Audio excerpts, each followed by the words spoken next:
BSc class से related हम आज देखेंगे कार्बोहाइड्रेट चैप्टर। इस पर किस प्रकार से क्वेश्चन आता है। आज के इस वीडियो में हम दो क्वेश्चन के बारे में डिस्कस करेंगे, एनोमर और एपीमर क्या होता है। हेलो दोस्तों, मेरा नाम है योगेश साहू। आपका मेरे यूट्यूब चैनल योगेश केमिस्ट्री में स्वागत है। तो देखते हैं योगेश, एनोमर और एपीमर क्या होता है। पूछ रहा है कि एनोमर क्या है। तो इसका आंसर हम एग्ज़ाम में किस प्रकार से लिखेंगे, इसका व्यू देखते हैं कैसे करना है। तो इसमें हम क्या करेंगे, स्टार्टिंग हम ऐसे कर सकते हैं कि जो एनोमर का उपयोग जो होता है कार्बोहाइड्रेट के स्टडी के लिए किया जाता है, और मेनली जो चक्रीय शर्करा होता है कार्बोहाइड्रेट का जो साइक्लिक फॉर्म होता है उसमें हम जनरली इसका स्टडी करते हैं। चक्रीय शर्करा अणुओं में पाए जाने वाले विशिष्ट प्रकार के स्टीरियो आइसोमर का वर्णन करने के लिए किया जाता है। त्रिविम समावयवी जो त्रिविम समावयवी होता है उसका अध्ययन करने के लिए अपने को इसका उपयोग करना पड़ता है। अब देखेंगे कार्बोहाइड्रेट में तो बहुत सारा इसमें हाइड्रोक्सिल ग्रुप होता है। तो ये जो हाइड्रोक्सिल ग्रुप का ओरिएंटेशन होता है, मतलब त्रिविम में उसकी विन्यास जो है, व्यवस्था है, उसको हम आइडेंटिफाई करने के लिए एनोमर शब्द का यूज करते हैं। अच्छा, ये अब बात आती है योगेश कि ये एनोमर क्या है। ठीक है, एक्चुअल में एनोमर हम किसको बोलेंगे। तो हम स्टीरियो आइसोमर त्रिविम समावयवी के बारे में डिस्कस तो कर रहे हैं, चलिए देखते हैं। एनोमर कार्बोहाइड्रेट का एक स्टीरियो आइसोमर ही है। ठीक है, ये त्रिविम समावयवी को परिभाषित करने का ही एक टर्म्स है एनोमर, जो एनोमेरिक कार्बन पर अपने विन्यास में अन्य स्टीरियो आइसोमर से भिन्न होता है। अब यहाँ पर बात आ रही है एनोमेरिक कार्बन। एनोमेरिक कार्बन पर अपने विन्यास, एक कार्बन का पोजीशन, जो कार्बन का नंबरिंग है, उसको हम एनोमेरिक कार्बन बोल रहे हैं, जहाँ पर इसका जो विन्यास होगा वो दूसरे त्रिविम समावयवी से भिन्न होगा। ठीक है, ये बोला रहा है। अब बात आती है योगेश, एनोमेरिक कार्बन क्या है। अच्छा, इसको समझ जाते हैं तो अपने को एनोमर का पूरा कॉन्सेप्ट समझ में आ जाएगा। तो इसमें जो एनोमेरिक कार्बन हम किसको बोलेंगे, तो वह कार्बन परमाणु है जो शर्करा के ओपन चैन, खुली श्रृंखला वाले रूप में अगर हम देखेंगे तो वहाँ पर आपको एक फंक्शनल ग्रुप मिलता है कार्बोहाइड्रेट में, एल्डिहाइड या तो कीटोन। ये कार्यात्मक समूह को लिए होता है। ठीक है, हम कार्बोहाइड्रेट के बारे में डिस्कस कर रहे हैं यहाँ पर। तो ऐसे कार्बोहाइड्रेट के ऐसे कार्बन जहाँ पर खुली श्रृंखला के रूप में देखेंगे तो एल्डिहाइड फंक्शनल ग्रुप या कीटोन फंक्शनल ग्रुप आपको स्पष्ट रूप से दिखाई देगा। जैसे अगर एल्डोसिस है, मतलब एल्डोनिक है, तो वहाँ पर एनोमेरिक कार्बन हम C1 को लेंगे। ठीक है, C1 को लेंगे। और अगर कीटोनिक ग्रुप है, कीटोसिस है, तो वहाँ पर हम C2 पोजीशन को लेंगे। अच्छा, ये समझ में आ रहा है। चलिए देखते हैं, इसमें एग्जांपल भी देख लेते हैं और इसको फिगर के माध्यम से देखते हैं।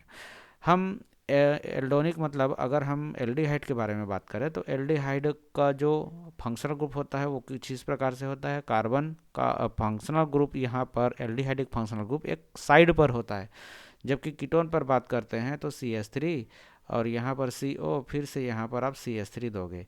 कुछ इस प्रकार से इसमें देखोगे तो कीटोनिक बीच में होता है, इसलिए C2 बोल रहा है, और एल्डोनिक में आपको C1 पोजीशन बोल रहा है। जैसे अगर एग्जाम्पल के रूप में बात करेंगे तो अल्फा डी ग्लूकोज और बीटा डी ग्लूकोज, ये एनोमर के ही एग्जाम्पल बनाते हैं। अब फिर से यहाँ पर एक उलझन हो रहा है योगेश, अल्फा और बीटा क्या है। चलिए देखते हैं इसी को। तो इसमें इसको समझने के लिए, अल्फ़ा बीटा ग्लूकोज को समझने के लिए मैं थोड़ा सा इसके प्रॉपर्टीज़ के बारे में थोड़ा सा डिस्कस करता हूँ, फिर चलता हूँ अल्फ़ा बीटा की तरफ। तो इसका अगर गुण देखा जाए एनोमर के बारे में, तो यहाँ पर विभिन्न एनोमर के जो भौतिक गुण होते हैं, जैसे कि गलनांक हो गया, विशिष्ट घूर्णन, ये सब डिफरेंट होंगे, अलग अलग होते हैं। ठीक है, जैसे अगर हम सामान्य D+ ग्लूकोज के बारे में बात करें तो इसका जो गलनांक होता है वो 146 डिग्री सेंटीग्रेड का होता है। और इसका विशिष्ट ध्रुवण गुणक, हम इसके बारे में पहले डिस्कस कर चुके हैं, आप पिछले वीडियो में जाकर देख सकते हैं। विशिष्ट ध्रुवण घूर्णक अल्फा डी, इसके हम इसको डिनोट करते हैं, तो इसका जो होता है 111 डिग्री सेंटीग्रेड होता है। किसका, अल्फा प्लस ग्लूकोज का, सॉरी D+ ग्लूकोज का। ठीक है, और इस ग्लूकोज को यदि ठंडे विलयन में हम क्रिस्टली कर सकते हैं। ठीक है, किसको, जो D+ ग्लूकोज है उसको। ठीक है, कौन से कंडीशन में? सामान्य कंडीशन में। अच्छा, इसको हम जब गर्म अवस्था में लेते हैं, गर्म विलयन के रूप में लेते हैं, तो क्रिस्टलीकृत हुए बिना ही ये डी प्लस ग्लूकोज का गलनांक क्वथनांक 148 से 150 डिग्री सेंटीग्रेड पाया गया है। मतलब यहाँ पर अगर हम इसको गर्म विलयन में लेते हैं तो इसका गलनांक भी क्या हो जाता है? बढ़ जाता है। अच्छा, इसका जो विशिष्ट ध्रुवण गुणक होता है वो एकदम बहुत कम पाया जाता है और ये प्लस 19.2 डिग्री सेंटीग्रेड का ही पाया गया है। ठीक है। अब इसमें जो अल्फा बीटा के बारे में हम बात किए उसमें आते हैं, तो इन दो रूपों को हम क्या बोलते हैं? जो अभी हम यहाँ पर देखें तो इसको हम एक को अल्फा बोल देते हैं और ये ए दिखाई दे रहा है, ये है आपका बीटा रूप कहा गया है। किसको? जैसे कि अभी हम यहाँ पर देखें, एक का आपको क्या दिखाई दे रहा है? एक का हम देखते हैं तो एक का आपको दिखाई दे रहा है प्लस 1110 डिग्री सेंटीग्रेड विशिष्ट ध्रुवण गुण, जबकि एक का हम देख रहे हैं तो यहाँ पर सिर्फ 19.2 डिग्री सेंटीग्रेड का ही पाया जाता है। ठीक है। और यहाँ पर इसका जो गलनांक है वो भी चेंज हो गया है। तो ये जो सामान्य कंडीशन और गलम विलयन में अपने को अलग अलग प्रॉपर्टीज प्राप्त हो रहा है, तो इसी प्रॉपर्टी के आधार पर एक को हम क्या बोल दे रहे हैं? अल्फा बोल दे रहे हैं, एक को हम बीटा रूप बोल रहे हैं। और ये दोनों रूप ही परिवर्ती ध्रुवण घूर्णन प्रदर्शित करते हैं। म्यूटर रोटेशन बोलते हैं इसको। इस पर भी आपको विशेष एक अलग से क्वेश्चन पूछा जाता है, मैं नेक्स्ट वीडियो में डिस्कस करूंगा। अच्छा, इसका विलयन अगर 24 घंटे तक हम स्थिर छोड़ दें तो ध्रुवण घूर्णन का मान यहाँ पर आ जाता है 52.5 डिग्री सेंटीग्रेड। मतलब ये एक प्रकार से आप बोल सकते हैं इक्विलिब्रियम कंडीशन, साम्यावस्था में आ जाता है। इसके अनुसार अगर अल्फा रूप साम्यावस्था में हम बात करेंगे तो 38% मिलता है और बीटा रूप अपने को 62% प्राप्त होता है। ठीक है, क्लियर हुआ? अब हम ये अल्फा बीटा हम बार बार देख रहे हैं, एक्चुअल में ये अल्फा बीटा है क्या? इसके तरफ हम चढ़ते हैं तो इनकी संरचना, किसकी? कार्बोहाइड्रेट की संरचना के बारे में डिस्कस कर रहे हैं। ये 5 सदस्यीय विषम चक्रीय होती है, जिसमें विषम परमाणु के रूप में क्या होता है? तो ऑक्सीजन होता है। अर्थात हम जो अल्फा बीटा ग्लूकोज के बारे में बात करें, अल्फा बीटा ग्लूकोज की जो संरचना होती है ये पाइरेन संरचना के समान होती है और ये दोनों रूप ही एनोमर कहलाते हैं। कौन कौन सा? अल्फा और बीटा। ठीक है। अच्छा, ये जो अब अल्फा और बीटा हम क्यों बोल रहे हैं, तो इनमें हम देखेंगे, इनमें जो कार्बन पर जो एनोमेरिक कार्बन है वहीं पर बात कर रहे हैं। ठीक है। और एनोमेरिक कार्बन हम किसको बोले? तो जहाँ पर हम फंक्शनल ग्रुप देखते हैं एल्डिहाइड और कीटोन, तो इनमें कार्बन पर हाइड्रोजन या OH समूह में का जो विन्यास है उसमें अंतर होता है। और ये हडसन नामक वैज्ञानिक के अनुसार से हम देखते हैं, तो जब OH अपना राइट साइड में हो, दायां साइड में हो, तो हम उसको अल्फा एनोमर के रूप में जानते हैं, और अगर बायां साइड में है, लेफ्ट साइड में है, तो हम उसको बीटा एनोमर के रूप में जानते हैं। जैसे अगर इस फिगर से देखने का प्रयास करें तो अभी हम क्या बोले, अगर दायां साइड है, जैसे कि ये आपका क्या हो जाएगा? राइट साइड, और ये आपका लेफ्ट साइड। अगर दायां साइड में है, जैसे ये देख रहे हैं, दायां साइड में आपका क्या है? OH है। ठीक है। तो हम इसको क्या बोल रहे हैं? अल्फा डी प्लस के नाम से जान रहे हैं। ये ग्लूकोज का पायरेनोज संरचना है। ठीक है। दूसरा, अगर ये आपका लेफ्ट साइड में आ जा रहा है, ये देख रहे हैं यहाँ पर OH समूह। ठीक है। ये एल्डिहाइड फॉर्म है ना, एल्डिहाइड ग्लूकोज के बारे में हम बोल रहे हैं, तो हम यहाँ पर पहले कार्बन पर ही देख रहे हैं, लेफ्ट साइड और राइट साइड। ठीक है। तो इस वाले कंडीशन में, दूसरे वाले कंडीशन में ये क्या है? लेफ्ट साइड में है, तो हम इसको बोले beta D ग्लूको pyranose structure. Clear हुआ? अल्फा और बीटा। और ये वाला आपका ये जो कार्बन आप देख रहे हैं यहाँ पर, ये पहला वाला कार्बन, जैसे यहाँ पर भी देखोगे तो ये पहला वाला कार्बन, ये आपका क्या है? एनोमेरिक कार्बन है। ठीक है।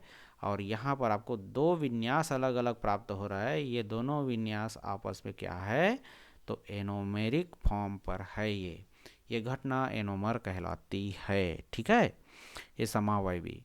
अच्छा, फ्रक्टोज में देखोगे तो फ्रक्टोज में भी वैसा ही आप देख सकते हो। अभी इसमें देखो, यहाँ पर ये आपका C1 हो जाएगा, ये आपका C2 हो गया, और C2 पोजीशन कीटोनिक ग्रुप है, ये ध्यान रखिएगा। C2 पोजीशन पर OH को देख रहे हैं तो यहाँ पर अपने को राइट साइड में दिखाई दे रहा है, और दूसरे वाले केस में कहाँ है योगेश? तो ये दूसरे वाले केस में आपको लेफ्ट साइड में दिखाई दे रहा है, ये भी C2 पोजीशन है। ठीक है, तो फ्रक्टोज में हम देखें C2 एनोमर होता है, C2 पोजीशन एनोमर कहलाता है, और ग्लूकोज में C1 एनोमर होता है। राइट साइड है तो हम अल्फा फॉर्म बोले, और लेफ्ट साइड में है तो हम इसको बीटा फॉर्म बोले। अभी कोई डाउट अगर किसी को पूछना हो योगेश, और कुछ समझ में नहीं आ रहा है अल्फा बीटा, तो मैं यही बोलूँगा कि आप पिछले वीडियो को रिवर्स कर लो, थोड़ा सा पीछे जाइए और देखें, पूरा का पूरा क्लियर हो जाएगा। अब बोलो आप दूसरा क्वेश्चन बताओ फटाफट योगेश। तो चलिए देख रहे हैं, दूसरा क्वेश्चन के बारे में डिस्कस करते हैं। और ये दूसरा क्वेश्चन है, अब एपीमरीकरण क्या है? एपीमराइजेशन, इंग्लिश में हम बोलेंगे इसको एपीमराइजेशन। एपीमर क्या होता है? अभी हम बात किए एनोमर के बारे में, अब दूसरा देखते हैं एपीमर क्या है। तो योगेश जल्दी जल्दी बता देते हैं एपीमर क्या है। अच्छा, फिर से हम कार्बोहाइड्रेट चैप्टर पर ही चल रहे हैं, तो उसी से रेफरेंस लेते हुए इस पॉइंट को फिर से डिस्कस करेंगे। तो किसी एल्डोज और कीटोज दो फंक्शनल ग्रुप होता है कार्बोहाइड्रेट में, ध्यान रखना। तो किसी एल्डोज के ऐसे त्रिविम समावयवी जैसे कि डायस्टीरियोमर के बारे में बात करते हैं। ठीक है, ऐसे डायस्टीरियोमर जिसमें केवल कार्बन अर्थात C2, अब इसमें पहले से ही बोल रहा है ये C2, ठीक है, C2 पर ही विन्यास में भिन्नता पाई जाती है, एपीमर कहलाती है। एनोमर में हम देखें जहां फंक्शनल ग्रुप है वहां पर एल्डोज के लिए C1, कीटोज के लिए C2, लेकिन एपीमर में क्या बोल रहा है? C2, पहले से ही बोल रहा है C2 विन्यास पर ही भिन्नता होती है, एपीमर हो जाएगा। ठीक है, अब विन्यास में भिन्नता आपको क्या दिखता है? कार्बोहाइड्रेट में एक साइड हाइड्रोजन, एक तरफ हाइड्रोक्सिल OH ग्रुप, बस इसी का डिफरेंस चेक करना है आपको, एपीमर तैयार। एक एपीमर का दूसरे एपीमर में परिवर्तन एपीमराइजेशन कहलाता है। सिंपल सा आंसर। अभी इसमें थोड़ा सा आपको 3 नंबर का क्वेश्चन पूछा है, कुछ तो लिखना पड़ेगा योगेश। चलिए देखते हैं, कुछ लिखते हैं अब इसमें। तो हम एक एग्जाम्पल से समझते हैं। ग्लूकोज का मैनोज में परिवर्तन कर देते हैं, और ये परिवर्तन एपीमराइजेशन का ही एक एग्जाम्पल है। चलिए इसको परिवर्तन करते हैं, कन्वर्जन करते हैं ग्लूकोज का मैनोज में, conversion of glucose into mannose. तो सबसे पहले हम कैसे करेंगे इसको? तो ग्लूकोज का ऑक्सीकरण कर देते हैं और इसको हम चेंज कर देते हैं ग्लूकोनिक अम्ल में। ठीक है, इसका आप रिएक्शन देखना चाहेंगे? चलिए रिएक्शन देखते हैं। तो यहाँ पर देखो, पहले हम क्या कर रहे हैं, ग्लूकोज लिए और ग्लूकोज को ग्लूकोनिक एसिड में चेंज किए। कहाँ पर? यहाँ पर ध्यान रखिएगा, CHO और यहाँ पर है COOH। ऑक्सीडेशन अगर कीटोन और एल्डिहाइड का ऑक्सीडेशन करोगे वो एसिड ही बनाएगा, जिसको ग्लूकोनिक एसिड, ग्लूकोज से ग्लूकोनिक एसिड ही बोल रहे हैं। बाकी रिमेन सेम, बाकी जो 5 कार्बन है जैसा ओरिएंटेशन सब सेम, सिर्फ हम जो कीटोज है फंक्शनल ग्रुप है उसको हम एसिड में चेंज किए, पहला स्टेप। दूसरा स्टेप में क्या किए? तो ग्लूकोनिक एसिड जो बना आपका उसको हम कार्बनिक क्षार, जैसे हम पिरिडीन को ले लेते हैं, इसके साथ हम थोड़ा सा हाई टेम्परेचर पर गर्म कर दिए, 140 to 150 डिग्री सेंटीग्रेड पर गर्म कर देते हैं। कार्बन संख्या 2 C2, ठीक है, कार्बन संख्या 2 मतलब C2 का विन्यास उलट गया और इसको हम बोल दिए मैनोनिक अम्ल। ठीक है, ये C2 पोजीशन पर क्या हो गया? पोजीशन चेंज, OH का पोजीशन चेंज। यहाँ पर देखो, यहाँ देखते हैं तो क्लियरली समझ में आता है कि ये जो OH फंक्शनल ग्रुप जो आपको राइट साइड में दिख रहा है, हम पिरिडीन के साथ 140 से 150 डिग्री सेंटीग्रेड तक गर्म किए, ये OH का पोजीशन चेंज। अब ये लेफ्ट साइड में आ गया है। ये कौन सा कार्बन? तो ये कार्बन है दूसरा नंबर का। ठीक है, ध्यान रखिएगा, ये दूसरा नंबर का कार्बन। हम बात कहाँ पर कर रहे हैं? जहाँ फंक्शनल ग्रुप के जस्ट साइड, इसीलिए इसको C2 बोला गया है, किसमें? ग्लूकोज के लिए, और यह पोजीशन C2 ही होगा। ठीक है,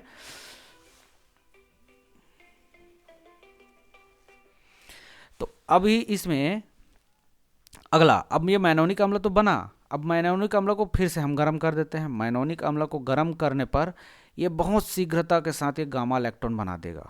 ठीक है, और गामा इलेक्ट्रॉन का अपचयन करने पर ये मैनोज दे देता है, जो अपना प्रॉब्लम था ग्लूकोज को मैनोज में चेंज करना। तो मैनोनिक अम्ल को हम क्या किए, जो मैनोनिक अम्ल यहाँ पर अपने को मिला है, ठीक है, इस मैनोनिक अम्ल को हम कर दिए गरम करने पर ये बना लिया गामा इलेक्ट्रॉन। गामा इलेक्ट्रॉन में क्या होता है, H2O बाहर हो जाता है और इलेक्ट्रॉन बना लेगा। तो आप देखेंगे ये आपका पहला कार्बन, ये दूसरा कार्बन, तीसरा कार्बन और ये चौथा कार्बन। अगर इसको फंक्शनल ग्रुप मानते हो तो ये आपका अल्फा हो गया, ये आपका बीटा हो गया और ये आपका गामा पोजीशन हो गया। गामा कार्बन का जो OH का O हो गया यहाँ पर, और यहाँ से OH, ठीक है, यहाँ का H और यहाँ का OH, ये H2O के रूप में बाहर निकला और एक साइक्लिक फॉर्म बना लिया। इसका हम अपचयन किए किसके द्वारा? सोडियम अमालगम के द्वारा अपचयन करते हैं। अपचयन करने पर फिर से ये क्या कर देगा? H2O, मतलब दोनों तरफ हाइड्रोजन हाइड्रोजन को जोड़ देगा। यहाँ पर भी हाइड्रोजन जोड़ देगा, मैंने गामा इलेक्ट्रॉन में यहाँ पर हाइड्रोजन और यहाँ पर भी हाइड्रोजन, ठीक है। तो ये आपका H यहाँ जुड़ा और H यहाँ पर भी जुड़ा चौथा पोजीशन पर। तो इस प्रकार से अपने आप फिर से वही स्ट्रक्चर, वही अणुसूत्र मिल गया जैसे हम पहले स्टार्टिंग में थे। लेकिन यहाँ पर क्या हो रहा है? यहाँ पर जो OH का पोजीशन है, ओरिएंटेशन है, ये ओरिएंटेशन चेंज हो चुका है। ये आपका राइट साइड में है, स्टार्टिंग देखिए ग्लूकोज में यहाँ पर, ठीक है, यहाँ पर राइट साइड में है। एक मिनट, सबको मैं क्लियर कर देता हूँ, ये लास्ट वाला, ठीक है, यहाँ पर क्लियर करके देखते हैं। तो इसमें देखते हैं ग्लूकोज, स्टार्टिंग पॉइंट में देखें ग्लूकोज में, तो यहाँ पर OH आपका राइट साइड में है और लास्ट देखिए, लास्ट माइनस जो है यहाँ पर आपका लेफ्ट साइड में आ चुका है। और ये पोजीशन है दूसरा नंबर का कार्बन, इसी को हम बोलते हैं एपीमर। तो एपीमर के लिए आप ध्यान रखिएगा, एपीमर मतलब C2 पोजीशन पर ओरिएंटेशन डिफरेंट होना, विन्यास क्या होना? अलग अलग होना, ये है आपका एपीमर। और एनोमर हम किसको बोलते हैं? एनोमर में हम क्या देखें तो एनोमर में C1 पोजीशन भी हो सकता है, C2 पोजीशन भी हो सकता है, और ये टोटली डिपेंड करता है फंक्शनल ग्रुप पर। तो अब आप बोलेंगे बस योगेश सब पूरा का पूरा समझ में आ गया होगा। अगर आपको समझ में आ गया पूरा अच्छा, तो वीडियो को छोड़ने से पहले लाइक ज़रूर कीजिएगा, और बहुत अच्छा लगा होगा तो अपने दोस्तों के साथ भी शेयर कीजिएगा। चलिए ठीक है, मिलते हैं दूसरे वीडियो पर और कार्बोहाइड्रेट के नेक्स्ट क्वेश्चन पर डिस्कस करेंगे। चलिए ठीक है, वीडियो पर बने रहने के लिए धन्यवाद।